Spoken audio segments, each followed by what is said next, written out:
Ora viva, mais uma vez, meus queridos amigos, cá estamos para mais um live. Este direto muito especial vai ser a continuação do anterior sobre o teatro em Inglaterra, dirigido desta vez ao drama irlandês.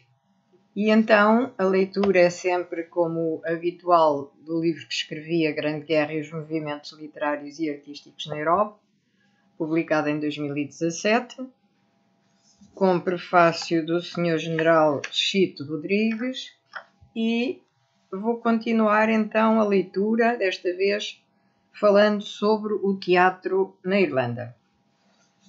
Nem todos os dramaturgos britânicos do início do século XX consideravam que o realismo burguês fosse uma fórmula plena da reprodução dramática do mundo. A muitos seguidores do teatro de Ibsen, parecia empobrecedor o contributo do drama social para o panorama teatral, porque afastava a carga poética com que impregnara o teatro europeu dos últimos anos. Porém, resultaram da melhor forma na Irlanda as tentativas de um teatro que tentava conciliar poesia com compromisso social e lirismo com objetivismo. Portanto, estas tentativas de um teatro que tentava conciliar a poesia com o compromisso social e o lirismo com o objetivismo resultaram muito bem e de forma bastante positiva na Irlanda. Então, em 1898, final do século XIX, Yeats fundou a Companhia do Teatro Nacional Irlandês. Portanto, final do século XIX, 1898, que, a partir de 1904, teve como sede o Abbey Theatre em Dublin.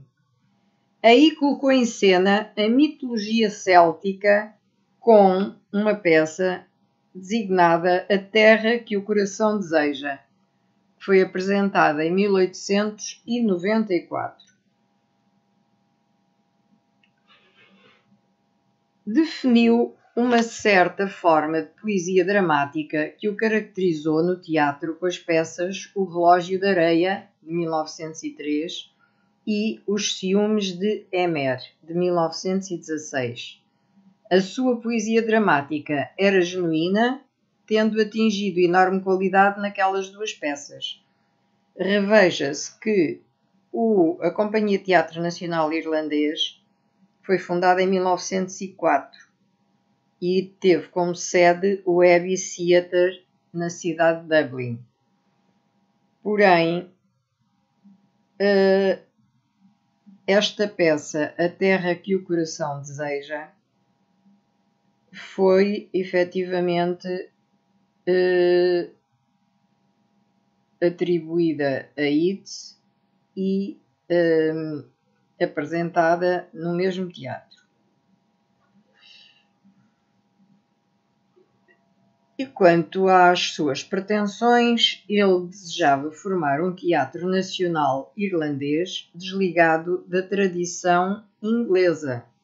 Portanto, ele queria ter características que determinassem que as obras irlandesas se diferenciavam das inglesas. Já há alguns anos que na Irlanda se tentava fazer a recuperação do teatro e caminhar para uma afirmação cultural e patriótica de caráter romântico. Nas obras da sua primeira fase, Yeats renunciou à poesia em favor do verso e ao realismo em favor do simbolismo. Portanto, ele começa a interessar-se mais pela poesia e a abandonar mais a prosa e deixa o simbolismo e caminha para o realismo. As personagens que engendrava eram baseadas na mitologia céltica e o seu teatro abriu-se aos contributos de artes diversas, desde a dança ao teatro japonês. Quanto a John Millington Synge, considerado o mais equilibrado dramaturgo do Abbey Theatre, conhecedor do gaélico, a extinta língua autóctone irlandesa, colocava em cena nas suas peças toda a riqueza do mundo rural irlandês. Outros dramaturgos irlandeses notáveis foram James Matthew Barrie, que nasceu em 1860 e faleceu em 1937. Era um escocês que estudou na Universidade de Edimburgo. A sua obra dramática também iria sofrer as influências do drama crítico burguês. Em 1855 foi para Londres e escreveu para a St. James' Gazette e outras revistas. O facto de existir um certo grau de denúncia nas suas peças, que se centram no sentimento de infância e exploram a sensibilidade do público, fez com que se afastasse de outros seus contemporâneos.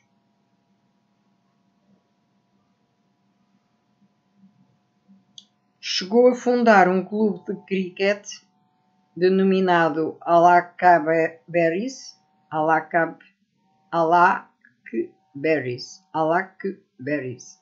com alguns amigos, como Arthur Conan Doyle. Satirizava pessoas conhecidas e vendia os seus trabalhos humorísticos para revistas de moda, como The Pall Mall Gazette. Os seus temas preferidos eram a conservação da inocência infantil e o instinto feminino da maternidade.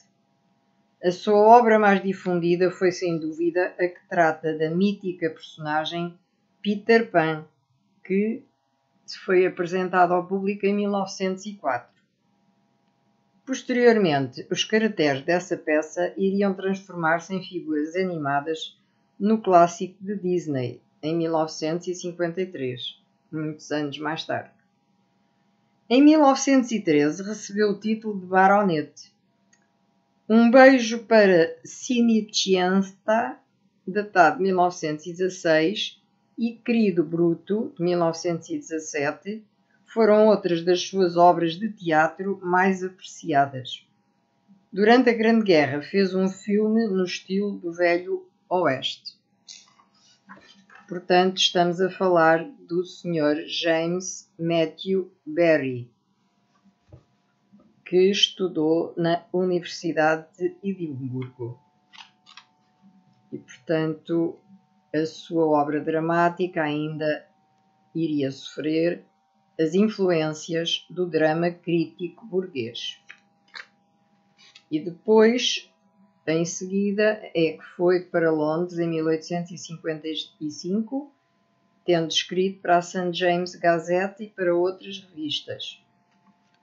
E, portanto, também existe um certo grau de denúncia nas suas peças, que se centram no sentimento da infância e exploram a sensibilidade do público, o que fez com que se afastasse de muitos dos outros seus contemporâneos que ainda não alcançavam estas suas ideias. A obra deste autor poderá também integrar-se dentro da classificação de teatro de costumes. Outro autor famoso foi, indubitavelmente, Sir Arthur Ling Pineri. Este dramaturgo inglês, oriundo de Portugal, de família israelita sefardita por parte do pai e de família inglesa por parte da mãe, viveu em Londres. Fez parte do Theatre Royal. Em 1876, apresentou-se em Londres a representar no Globe. Foi membro durante 5 anos da Company, da Lyceum Company. Eu queria dizer da Companhia do Liceu. Portanto, durante 5 anos foi membro desta Lyceum Company. Escreveu 40 dramas de intriga, dramas sérios, como The Squire e dramas sociais. Em 1909 foi agraciado com o título de baronete. Depois de 1890 ocupou um lugar de destaque no teatro inglês. Contudo, a sua produção peca pelo convencionalismo. O dramaturgo e romancista William Somerset Maugham, que nasceu em 1874 e faleceu em 1965, estudou filosofia e literatura na Universidade de Heidelberg e medicina em Londres. Fixou-se durante algum tempo em Paris, onde escreveu peças de teatro como Lady Frederick, que depois foram apresentadas em Londres a partir de 1908. Escreveu também o romance Of Human Bondage, que só seria publicado mais tarde, em 1915. Com o explodir da Grande Guerra, foi condutor da ambulância da Cruz Vermelha, onde encontrou como copiloto Desmond McCarthy, que mais tarde se tornou crítico literário do London Sunday Times. Também Noel Coward, que nasceu em 1899 e faleceu em 1963, foi compositor e dramaturgo, realizador, cantor e satirista, e produziu mais de 50 peças de teatro, opereta, revistas cómicas, poesias e romances. A sua produção dramática aponta o ridículo dos vícios e a procura de uma vida cuja retidão se baseie no respeito pelo próprio indivíduo.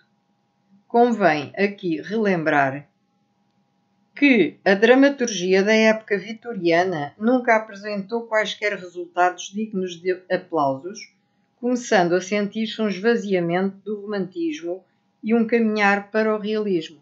Exatamente. Portanto, na época vitoriana em que predominava o romantismo, neste período temático, período da Grande Guerra,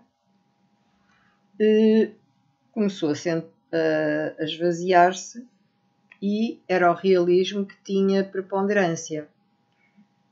As teorias de Darwin e o evolucionismo, nesta época, neste período, o evolucionismo de Spencer, eram discutidos por toda a parte, notando-se que os escritores já não se identificavam tanto com a burguesia como dantes. Começavam então a sofrer as influências do materialismo e do espiritualismo. Entretanto, o Estado via-se que se ia aproximando da democracia. Portanto, há um caminhar para novas tendências. O Estado caminha para a democracia. Com o advento da Grande Guerra surgiria o neo-romantismo, representado por Swinburne, o naturalismo de Stevenson, o simbolismo de Oscar Wilde, as preocupações do Wells e a renascença céltica, a tal designada Emerald. Quanto a Alfred Tennyson, que nasceu em 1809 e faleceu em 1892, portanto ainda do século XIX, era um poeta e dramaturgo inglês que se dedicou a escrever sobre temas mitológicos. Todavia, as suas peças de teatro não obtiveram o sucesso que o autor sempre almejara. Tennyson continua em conjunto com outros autores a usar a retórica dramática, como na trilogia da história inglesa ou na Rainha Maria. Em Londres também existiu um teatro livre, por influência das ideias revolucionárias de Bernard Shaw. O escritor teatral fundou, juntamente com o crítico teatral e empresário holandês Jacob Thomas Greine, designado por Jack, que nasceu em 1862 e faleceu em 1935. Portanto, como estava dizendo, ele fundou, juntamente com Portanto, Bernard Shaw fundou com Jacob Thomas Greine um teatro independente, onde eram representadas as obras de Ibsen e peças com características naturalistas, realistas ou simbolistas. Isto ainda continuava, portanto, no seu curso normal. Nos teatros da província surgem de algum modo peças de tese. Nunca será demais relembrar que a Oscar Wilde se deve a renovação da comédia inglesa. Oscar Wilde nasceu em 1856 e faleceu em 1900. Escreveu O Leque de Lady Windermere e a farsa A Importância de Ser Leal, que retratam impiedosamente a sociedade burguesa. O dramaturgo foi considerado amoral e provocador de escândalo. Recebeu a influência de Zola e de Hugo na sua obra e, por sua vez, também influenciou muitos escritores franceses e italianos. Portanto, estamos a falar de Oscar Wilde. A obra desse escritor, poeta e dramaturgo britânico de origem irlandesa caracteriza-se pela imaginação, pela beleza e pela arte. Ficou conhecido pelas suas atitudes excêntricas. Fundou o esteticismo ou dandismo, movimento que apontava o belo como antídoto contra os horrores da sociedade industrial. Portanto, ele rebelava-se contra a sociedade industrial, apontando o belo como seu antídoto. E, portanto, fundou o esteticismo ou dandismo. Oscar Wilde era designado por l'Enfant terrible, à luz do romance francês de Jean Cocteau, Les Enfants terribles. Mas só que este romance é no plural.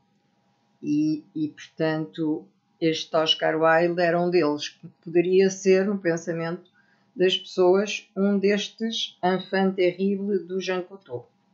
O termo designava uma criança ou um jovem hábil, idealista, obstinado, fortemente ortodoxo, inovador e de vanguarda. Resumindo o ambiente que se vivia na sociedade imperial da época vitoriana, poderá concluir-se que o Estado se encontrava, portanto, completamente diferente do que na época da Grande Guerra, desinteressado da cena nacional. Portanto, na época vitoriana não havia interesse pelo teatro nacional e que a sufocava com o grilhão da censura. E nessa época vitoriana imperava a censura de tudo, desde a literatura ao teatro. Tratava-se de uma repressão contra a reação anti-filisteia, anti-puritana e anti-farisaica que transparecia em Inglaterra na obra de escritores intelectuais das várias áreas de conhecimento. Por filisteia entenda-se falta de gosto artístico. Por puritano puro, íntegro, que segue integralmente todos os ensinamentos da Bíblia. Por farisaico, orgulhoso. Portanto, era uma repressão que existia na época vitoriana contra a reação anti-filisteia, anti-puritana e anti-farisaica. Justamente em finais do século XIX, a cena inglesa encontrava-se praticamente deserta de poetas que iam cedendo lugar aos mestieranti, escritores que exerciam a profissão sem empenho nem envolvimento. Para agradar à maioria do público, elaboravam-se dramas e comédias de qualidade duvidosa, com o único pretexto de contratar o ator ou a atriz mais em voga. Isto era em finais do século XIX. Por sua vez, George Bernard Shaw Nasceu em Dublin de pais irlandeses, porém protestantes. As suas peças mais conhecidas foram César e Cleópatra e Santa Joana, cuja representação decorreu em Berlim, Paris, Moscovo e Londres. Foi figura de relevo no teatro, na literatura e na política. E era um anarquista. Sofreu a influência do marxismo, denunciou os vícios sociais modernos, preocupando-se com o destino dos homens. Empenhou-se na luta contra a miséria da classe operária inglesa. Por incrível que pareça, a sua irreverência não desagradava à burguesia. Como não poderia deixar de ser, sofreu os entraves da censura porque criticava a religião, o amor, o snobismo e a virtude puritana. Comparavam-na Molière no tocante à estrutura das suas comédias.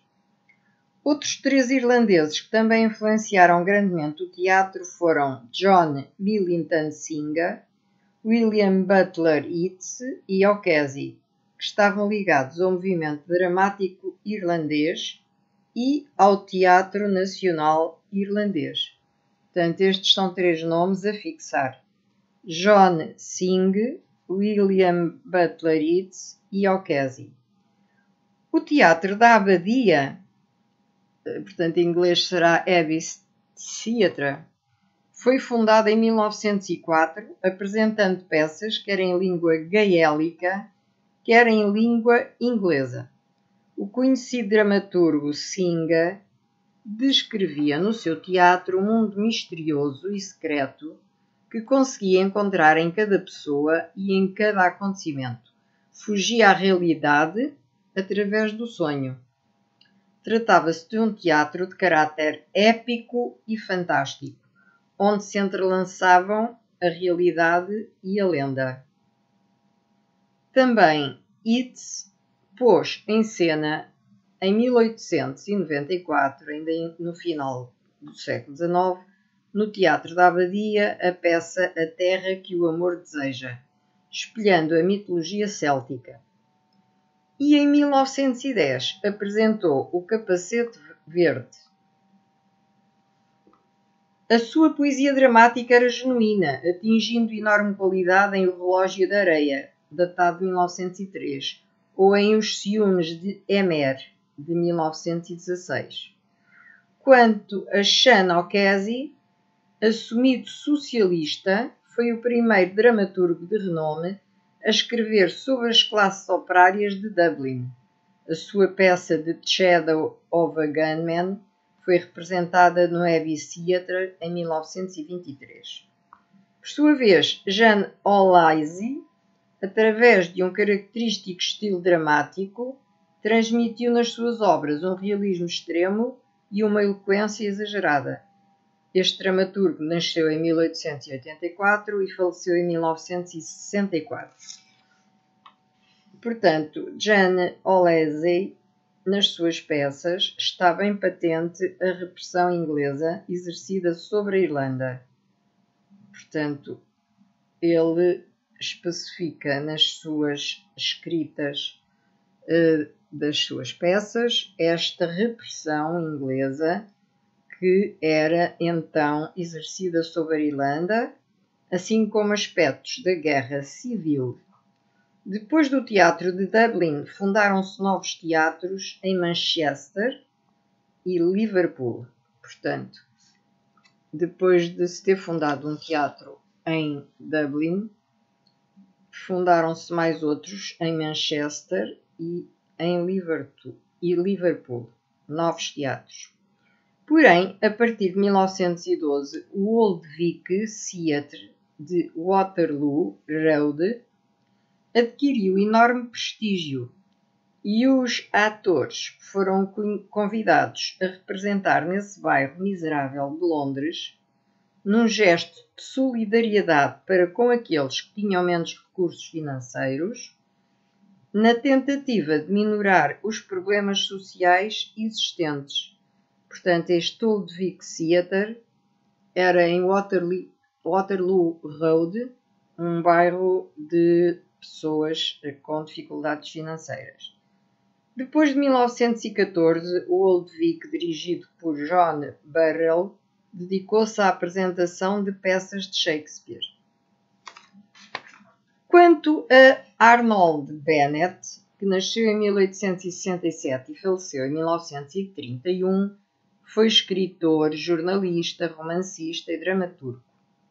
A sua obra sofreu as influências de Zola, Flaubert e Maupassant.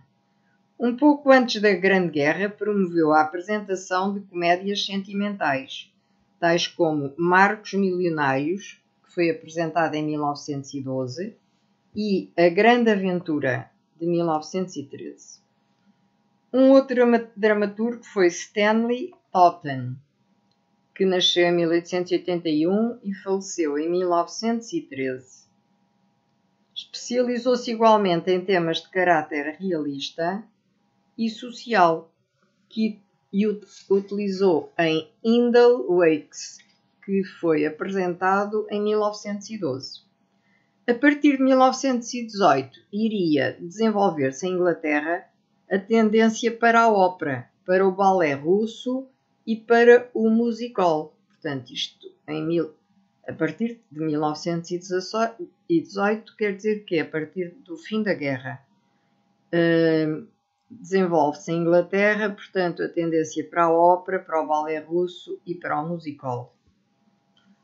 E temos ainda bastante matéria para continuar a dar, mas eu vou tentando ver se hoje acabamos o teatro em Inglaterra. Portanto, com subtítulos Poetas e o Teatro, iria começar a falar da poesia de Tennyson, que nasceu em 1809 e faleceu em 1892. Esta poesia, ou o autor, baseava-se em temas clássicos e mitológicos, como em Idylls of the King, que data de 1885, conjunto de poemas narrativos baseado nas aventuras do rei Artur e dos seus cavaleiros da Távola Redonda. Essa obra foi dedicada ao príncipe Alberto, consorte da rainha Vitória. Também escreveu The Charge of the Light Brigade, um tributo dramático aos cavaleiros britânicos envolvidos na desastrosa Brigada Ligeira durante a Guerra da Crimeia, a 25 de outubro de 1854. Contudo, as suas incursões pelo teatro nunca tiveram grande sucesso. Escreveu algumas peças, entre elas The Foresters, em 1881. O poeta e dramaturgo inglês Robert Browning, que nasceu em 1812 e faleceu em 1889, escreveu várias obras, como a coletânea de poesia Men and Women, que data de 1855, e de In Album, que data de 1875. O poeta, dramaturgo, romancista e crítico inglês da época vitoriana Algernon Charles Swinburne, que nasceu em 1837 e faleceu em 1909, foi criticado devido aos seus temas demasiado livres, que tratava nas suas obras como o lesbianismo, o sadomasoquismo, temas fúnebres e antirreligiosos. Um dos seus romances mais conhecidos foi Flossie, a Vênus de 15 anos. Já Henry Irving, que nasceu em 1838 e faleceu em 1905, foi um grande ator e encenador da época vitoriana, considerado o melhor intérprete das peças de Shakespeare, que transformou o teatro na Grã-Bretanha e na América, que até então não passava de um entretenimento não respeitável e marginal, numa forma de arte respeitável e civilizada. Portanto, ele deu uma nova dimensão ao teatro, tornando-o respeitável e digno de ser apreciado pelos espectadores. Começou por ser um ator itinerante. Passados alguns anos, iria fundar o Drury Lane Theatre e gerir o London's Lyceum Theatre, de que já falámos. Tornou-se membro da maçonaria em 1887, ano em que o número de lojas maçónicas aumentou em flecha na cidade de Londres. Falando do teatro de costumes, podemos passar ao teatro de Oscar Wilde, que pode ser enquadrado nesta designação. O poeta e romancista Thomas Hardy, que revela um pessimismo radical nas suas composições, também se integra neste tipo de teatro. Nos seus contos de estilo prosaico, traça perfis antiéticos. Portanto, na prosa, ele debruça-se sobre perfis antiéticos, portadores de seus desejos sexuais. Interessou-se pela velhice, pelo amor e pela morte, que influi na sua reação antirromântica. Quanto a Galsworthy e Stevenson, estes dois autores ficaram conhecidos pela sua crítica regional, moderada e filisteia. Neste teatro também se enquadrou Robert Louis Stevenson, poeta, romancista, ensaísta, escritor itinerante. Quanto a Conrad Kipling, foi considerado o maior inovador na arte do conto curto. Alguns viam na sua obra militarismo e preconceito. Este escritor elucidava como se vivia no Império, à medida que a era dos impérios retrocedia. Portanto, ele escrevia sobre a época imperial, embora soubesse, e o público também, que a era dos impérios estava passada, ia passando, não é? A sua obra engloba epopeia marítima, aventura exótica e gesta imperial. Portanto, é uma obra digna de muito, e foi, portanto, uma obra que necessitou e portanto, empregou muito esforço, porque tanto a gesta imperial como a aventura exótica, como a epopeia marítima, são temas diversos, mas que, com certeza, o obrigaram a muita pesquisa. Outros autores ainda dignos de serem citados aqui serão Chesterton, que nasceu em 1874 e faleceu em 1936, poeta, escritor, teólogo e filósofo inglês, que era católico ortodoxo. As suas obras mais relevantes foram Magique, de 1913, comédia satírica com prelúdio e 3 atos, e O Homem Eterno, que foi apresentado em 1925. Os seus trabalhos teriam influenciado a vida de líderes de movimentos de libertação, como Michael Collins, na Irlanda, Mahatma Gandhi, na Índia, e Luther King, nos Estados Unidos. Portanto, este Chesterton está na origem de muita da influência que os movimentos de libertação consignaram e, portanto, está expressa, muitas das suas ideias estarão expressas na obra de Michael Collins, de Mahatma Gandhi e de Luther King.